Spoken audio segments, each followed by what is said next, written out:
পদ্মার রোড, এখানে কি ময়লা ফেলতে বলছে আপনাকে কেউ? কে বলছে?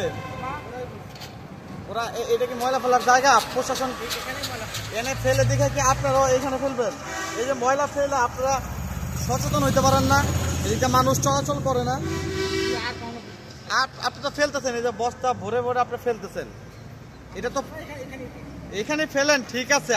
আপনি ফেলতেছেন, আরো একজন ফেলবে, আরো দুইজন ফেলবে, এমন ফেলতে ফেলতে আজকে এই জায়গাটার অবস্থা। 2 দিন পর পর প্রশাসন 2 দিন পর পর এটা পরিষ্কার করে, তাই না? তাহলে আপনারা কেন সচেতন নাগরিক হয়ে ফেলেন এগুলো?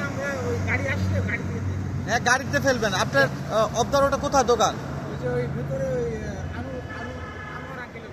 নাম কি দোকানের? কি কাজ কি দোকানের? মুদি দোকান। তো ওনার এই কয়দিনের ময়লা আপনি এইভাবে বস্তা ভরে ভরে ফেলতেছেন?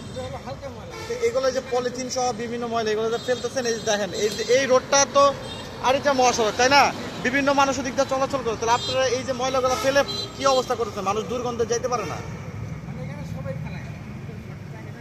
আজকের পর আর এখানে ময়লা ফেলবেন না। আজকে ফেলছেন ফেলেন, নাহলে কিন্তু আপনাদের বিরুদ্ধে ব্যবস্থা নেওয়া হবে বলে দিলাম।